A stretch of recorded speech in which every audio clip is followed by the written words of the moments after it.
বাংলাদেশ সৰকাৰ গো বাংলাদেশ সৰকাৰ গো বাংলাদেশ সৰকাৰ গো বাংলাদেশত হিন্দুসকলৰ ওপৰত হোৱা অত্যাচাৰৰ বিৰুদ্ধে গোলাঘাটত বাহিৰ কৰা হয় বিশাল সমদল। জিলা আয়ুক্তৰ জৰিয়তে বাংলাদেশৰ প্ৰধানমন্ত্ৰীলৈ স্মাৰক পত্ৰ প্ৰেৰণ। শান্তিৰ নোবেল বঁটা লাভ কৰা ইউনিছৰ দেশত আজি অশান্তি। লোক জাগৰণ মঞ্চ গোলাঘাট জিলা সমিতিৰ উদ্যোগত আৰু কেইবাটাও দল সংগঠনৰ সহযোগত আজি গোলাঘাট জিলা আয়ুক্তৰ কাৰ্যালয়লৈ এক বিশাল সমদল উলিয়ায়। আমি এখন ভাৰতৰ বাসিন্দা হয়, আমি ইয়াত সকলো সুবিধা সা সুবিধাখিনি পাইছোঁ। তেখেতসকলে কিয় বাংলাদেশত অশান্তি কৰিছে? আমি ইয়াতে হিন্দু মুছলিম ভাই ভাই হিচাপে থাকোঁ। আমাৰ ভাৰতবৰ্ষত আমি অসমৰ নাগৰিক বা ভাৰতৰ নাগৰিক হিচাপে গৰ্ব কৰোঁ আৰু সকলোকে সৃষ্টিকৰ্তাই সমানে সৃষ্টি কৰিছে। কিয় তেখেতসকলক তাত অশান্তি কৰিছে? হিন্দুসকলো আমাৰ ভাই হয়, সিহঁতক মাৰিব নালাগে আৰু সিহঁতৰো সমান অধিকাৰ আছে ভালদৰে জীয়াই থকাৰ। সেইকাৰণে তেওঁলোকক যাতে কোনো অশান্তি নকৰে।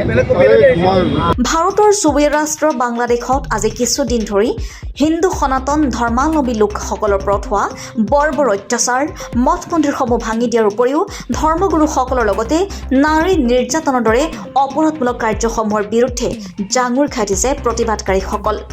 আজি প্ৰায় ৩ শতাধিক পুৰুষ মহিলা একত্ৰিত হৈ গোলাঘাট জিলা আয়ুক্তগৰাকীৰ জৰিয়তে বাংলাদেশৰ প্ৰধানমন্ত্ৰীগৰাকীলৈ এই সন্দৰ্ভত এখন স্মাৰক পত্ৰ প্ৰেৰণ কৰে। গোলাঘাটৰ পৰা চন্দন কৰ্মকাৰ ৰিপৰ্টাৰ লাইভ অসম।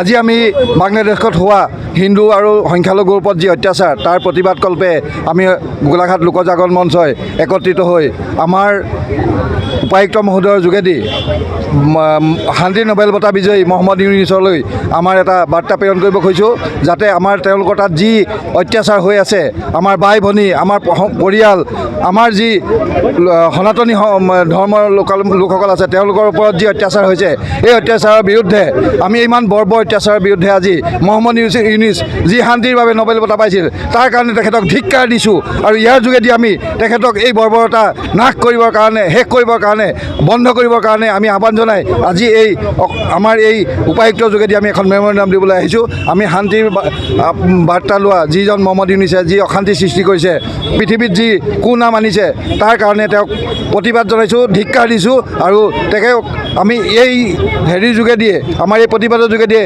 তেওঁলোকৰ তাত যি অত্যাচাৰ হৈছে সেইটো বন্ধ কৰিবৰ কাৰণে আহ্বান জনাইছোঁ।